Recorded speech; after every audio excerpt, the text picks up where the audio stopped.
அட பொங்கடா இருக்கணுங்களா. நான் ஏதோ ஒரு வீடியோ ரெடி பண்ண போய் கடைசியில் அஸ்ஸலாமு அலைக்கும் வரஹ்மத்துல்லாஹி வபரகாத்து. அன்பாத அனைத்து உறவுகளுக்கும் இனிய மாலை வணக்கம்.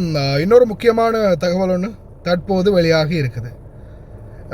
மறுபடியும் ஒரு கப்பல் மீது தாக்குதல். இது சம்பந்தமாக துபாய் தரப்பு வந்து தெரிவிச்சிருக்கிறாங்க.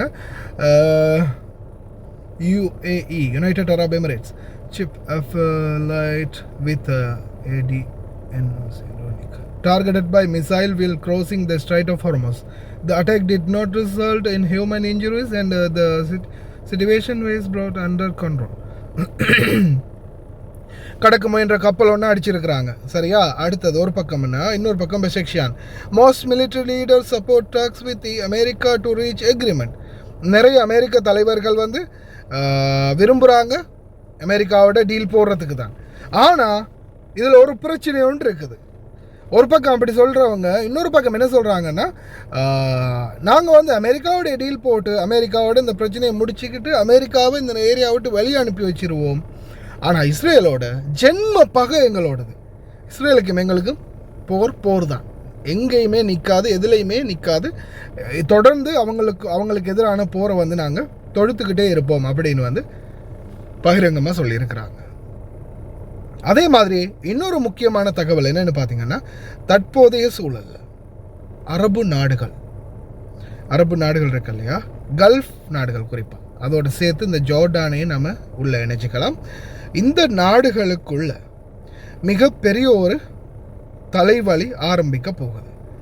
இந்த தலைவலி என்னன்னு பார்த்தீங்கன்னா, இந்த அமைப்புகள் இருக்கு இல்லையா, ஆயுத அமைப்புகள், அதாவது ஹிஸ்புல்லா, இன்னும் சில அமைப்புகள், தடை செய்யப்பட்ட அமைப்புகள் பார்த்தீங்கன்னா மறுபடியும் ஒரு என்ன சொல்கிறது, ஒரு ட்ரிகர் ஆகி அவங்கள வந்து யாரோ உசுப்பேற்றி விட்ட மாதிரி அவங்க கொஞ்சம் மெருகேற்றி போயிருக்கிறாங்க, கொஞ்சம் சூடாகி போயிருக்கிறாங்க. காரணம் என்னென்னா, இந்த பக்கம் ஒரு அமைதி பேச்சுவார்த்தை நடந்துக்கிட்டு இருக்குது.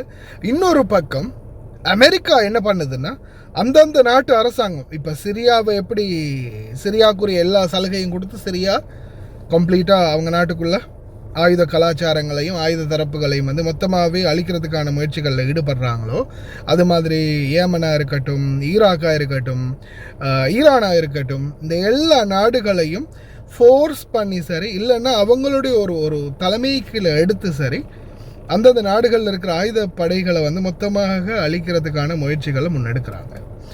இதனால் பார்த்திங்கன்னா எல்லா நாடுகள்லையும் இருக்கக்கூடிய இந்த ஹமாஸாக இருக்கட்டும், ஹமாஸ்லேருந்து ஸ்டார்ட் பண்ணுவோம், ஹமாஸ், ஐஆர்ஜிசி, ஹிஸ்புல்லா, ஹைதா, இன்னும் நிறைய படைகள், மொபைலைசேஷன் டீம்கள் இருக்குது.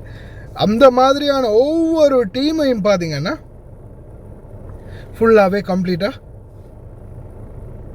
அதுக்கு எப்படி சொல்கிறது,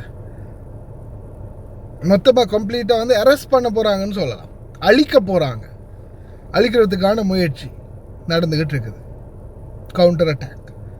அடுத்தது வெளியிலேருந்துலாம் வந்து அவங்கள தூக்குறல, அவங்க ஆளுங்களையே வச்சு அவங்கள தூக்குறது, அதுதான் இவங்களுடைய மெயினான டார்கெட்.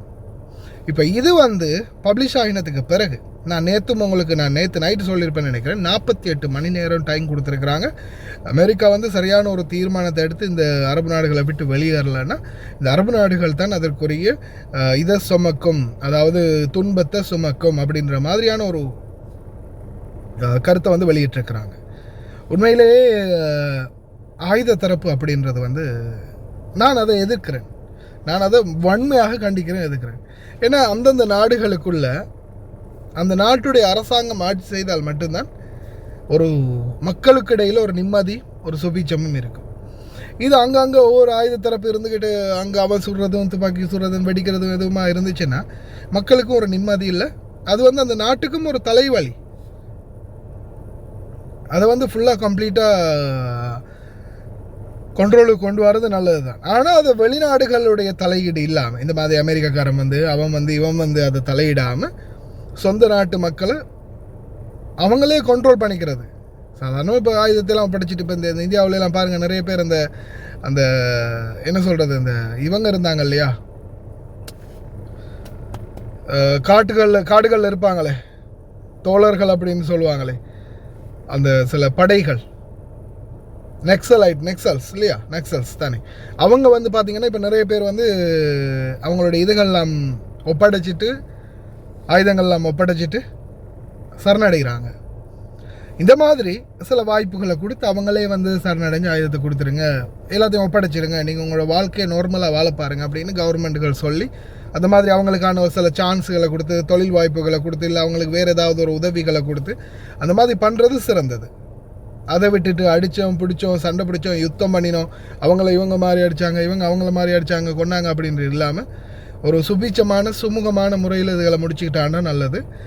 அதே மாதிரி ஒரு பக்கம் ஹொர்மஸுடைய பேச்சுவார்த்தை நல்லா போயிட்டுருக்குது, விரைவில் திறந்துருவோம் அப்படின்னு சொல்கிறாங்க. அதே மாதிரி சில துறைமுகங்களுக்கு, ஈரானுடைய சில துறைமுகங்களுக்கு நாங்கள் வந்து பேண்டில் இருந்த எல்லாத்தையுமே லிஃப்ட் பண்ணிட்டோம், பேண்ட் எல்லாத்தையுமே நாங்கள் தூக்கிட்டோம், அவங்களுடைய அந்த துறைமுகங்களுக்கு வந்து கப்பல்களை போகிறதுக்கு அனுமதிச்சிருக்கிறோம் அப்படின்னு அமெரிக்க தரப்பும் சொல்கிறாங்க. பார்க்கலாம், இது நல்லபடியாக சுமூகமாக முடிஞ்சால் சந்தோஷம், மறுபடியும் ஒரு பிரச்சனை உருவாகாமல். ஆனால் இந்த சில கப்பல், இந்த இது எத்தனாவது கப்பல், 1 2 3 5வது கப்பல் ஹார்மஸில் பேச்சுவார்த்தை ஆரம்பித்து இன்னைக்குள்ள 5வது கப்பலுக்கு அடிச்சிருக்கிறாங்க. நல்லபடியாக முடிஞ்சால் சரி, பிரார்த்தனை பண்ணுவோம்.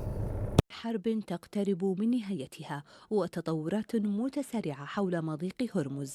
هكذا بدا المشهد الإقليمي اليوم بعد تصريحات جديدة للرئيس الأمريكي دونالد ترامب أعادت فتح باب التساؤلات حول مستقبل الأزمة.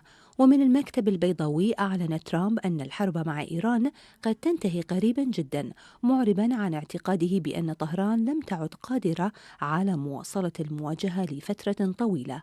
وأوضح ترامب أن واشنطن ستواصل الضغط على طهران، لكنه أشار في الوقت نفسه إلى أن بعض مخزونات الأسلحة الدقيقة تواجه تحديات، مؤكدا أن شركات الصناعات الدفاعية تعمل على زيادة الإنتاج بما في ذلك صواريخ باتريوت وتوماهوك.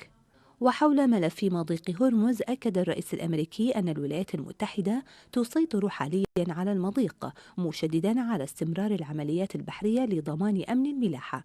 وتأتي هذه التصريحات بالتزامن مع تقارير تتحدث عن تفاهمات أولية بين سلطنة عمان وإيران بشأن إعادة فتح مضيق هرمز بعد الاتفاق على الخطوط العريضة لآلية العبور، تمهيدا لإعلان فتح مؤقت للمضيق إلى حين استكمال الترتيبات الخاصة بإعادة فتحه بصورة دائمة. ويعد مضيق هرمز أحد أهم الممرات البحرية لتجارة الطاقة العالمية، ما يجعل أي تطور يتعلق به محل متابعة دولية واسعة لما له من انعكاسات مباشرة على أسواق النفط وأمن الملاحة والاستقرار الإقليمي. ووسط هذه المعطيات تبقى الأنظار متجهة إلى ما ستسفر عنه التطورات المقبلة، وما إذا كانت ستقود إلى تهدئة طال انتظارها.